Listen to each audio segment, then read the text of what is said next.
I'm joined by Ed Quigley and Nick Watts to have a look at this year's cracking renewal of the Triumph Hurdle, which of course is on the final day of the Cheltenham Festival.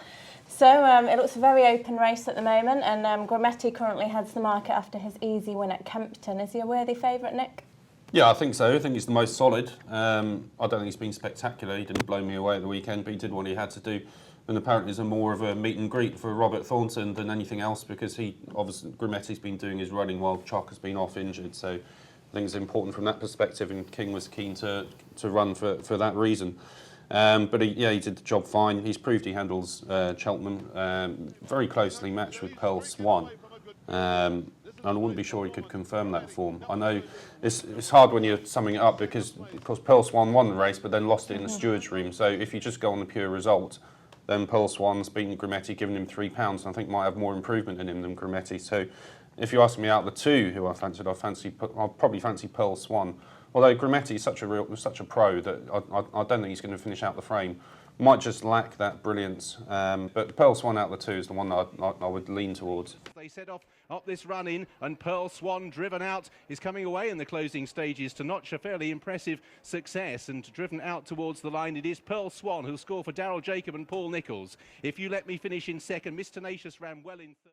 And Ed, I know you're very keen on Grametti's stablemate Boulder Success, who was also very impressive at Ascot 2 weeks ago.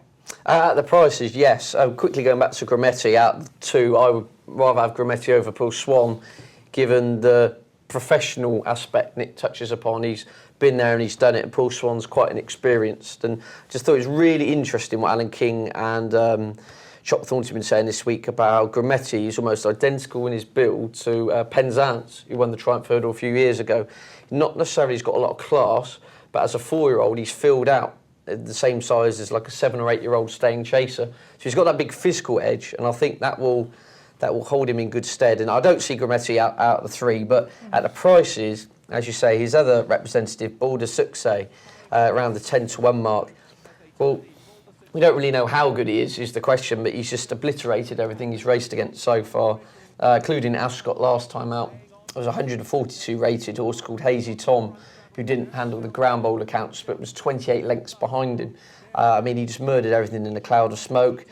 The big dilemma here, of course, is the ground, really. Chockers and Alan King have said, well, we're going to wait to see what the riding plans are, depending on the ground. Boulder Success would be a lot happier with plenty of cut in the ground. Grametti goes on anything, but is best on good. So I just think it's worth probably just taking the chance at 10-1 that there's a little bit of juice in the ground, because I said if it tips down on Thursday night and he turns up and Chock says he's riding him, he'll go off favourite, I think. So I think there's a lot of scope in the price at 10-1, although I do still like Grametti as well. And another one that won well at Kempton was Baby Mix, and I know you're keen on him as well.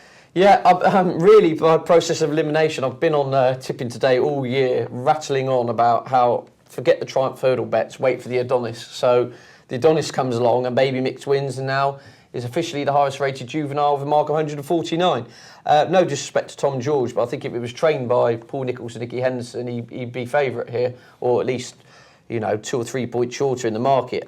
You're still getting 7-1 about him, and I don't think he's done a lot wrong, really. He murdered Hinterland back over course and distance earlier on in the season. He then was far too keen and pulled really hard when he flopped last time out in the race, which Grametti and Pearl Swan had that big ding-dong. And then, he turned up to Kempton, the Adonis, and got the job done again there. Paddy Brennan straight after said, right, we're doing things differently from now on. We're going to make the running with him, or at least have him really prominent, because he was really keen in that race at Cheltenham when they tried to settle him and hold him back, and it just threw the race away. I think Paddy will throw him out in front, say, come on then, boys, and he'll try and say, catch him if you can. I've said if he settles there, he's a course of distance winner around Cheltenham. He's the highest rated horse in the field. I think 7-1's, again, I think it's a very fair price. So you're backing them both? I will go with Baby Mix very happily at 7-1. I'll say Boulder Success is worth having the gamble at 10s, regardless of the ground, because if the ground does come right for him, I said he could be 4-1, 9-2 shot, not a 10-1 chance. All right, and Nick, I know you're keen on one of the Irish contenders, Hizzabert, showing good form. Yeah, he's an interesting horse. Dermot Weld, he doesn't really target the festival that much. You get the feeling. There's other, Galway in summer, he's absolute king, but I think I'm right in saying that the last win we had was a Triumph Hurdle winner back in the early 90s, Rare Holiday, his last festival winner. So you've got to bear that in mind. But I think that his abat's going to go. And the way he's been running, he just does interest me a little bit because he's been doing some good work on like soft and heavy ground, finishing behind decent horses like Ute Sivola and Daroon. And then last time out of Leopardstown, the ground was a bit better. They put the first time blinkers on him, which he wore on the flat, and it improved him on the flat when he wore the blinkers. So I was expecting a decent run last time. It was a Grade 1 event, and we got one as well. Travelled really strongly throughout the race. Put in a good finishing burst. You could have been worried because he had 3 2s next to his name, whether he is, going through with it. And obviously in blinkers as well, but he did. He hit the front approach in the last, ran on really well and beat a good horse of Gordon Elliott's called Shadow Catcher. I was quite impressed with that. His hurdling was good, and I think he might be one of these horses that thrives in the spring. He won his flat race last season on good to firm, so I think any amount that the ground improves and gets better by Cheltenham in a couple of weeks' time, I think will suit him. He's a strong travelling type, and I like him as much for the fact that I don't think there's anything outstanding in this race. As the betting suggests, it's about 5 to 1 the field at the moment. We've got a lot of solid horses in there. We've got nothing that's I don't think that's blown us away. Apart from, Ted mentioned Boulder Success. I would say if it hammers down on a Thursday night, then people should get on him, definitely, because I think, as Ted says earlier, he would be a good bet in such conditions. But I'm assuming for the time being that the ground is going to be good because there's scarcely been any rainfall of late, and there's none forecast from what I can see. So I think conditions will suit his abat. I think he's a strong travelling type, and he's learnt how to win now, and he'll be in those blinkers again. So maybe Dermot Weld can, a bit further on from his first Cheltenham win, might work the Oracle again. Okay, and having a look further down in the betting, we've got Saddler's Risk. Top class horse on the flat, beat likes of Sea Moon, got within 3 lengths of Nathaniel.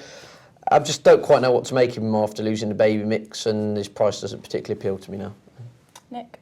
Yeah, I don't see why he should reverse fall on the Baby Mix. Baby Mix was eased down close home, so it might have looked as though Saddler's Risk got closer than he should have done, really. I'd still have Baby Mix out of those two. I'm not sure the Hobbs team is in fantastic form at the moment. And Paul Nicholls' other contender, Ranjan, of Highclere. Yeah, won really well at Newbury early on in the season, beating Urban Savolo, who should run in this race as well, and then beat Third Intention last time out, admittedly getting a lot of weight from him. The Third Intention's gone on to bolt up in the National Spirit. Probably is flattered by that performance, given the weight he was getting from him. So, around 10 to 12 to 1 again. Rather be on Boulder Success at the same price. Ranjan down towards the final fight again, reached for it, but it doesn't cost him too much in terms of momentum. Third Intention giving away a lot of weight. He's trying hard to close on the 4-year-old. Ranjan still leads from Third Intention and ridden out towards the line. It's Ranjan who will complete doubles, but Daryl Jacob and Paul Nicholls put himself right in the Triumph Hurdle picture. And then we've got Daroon around the 20 to 1 mark. Yeah, don't get any vibes from Willie Mullins that he's particularly one of his best ones.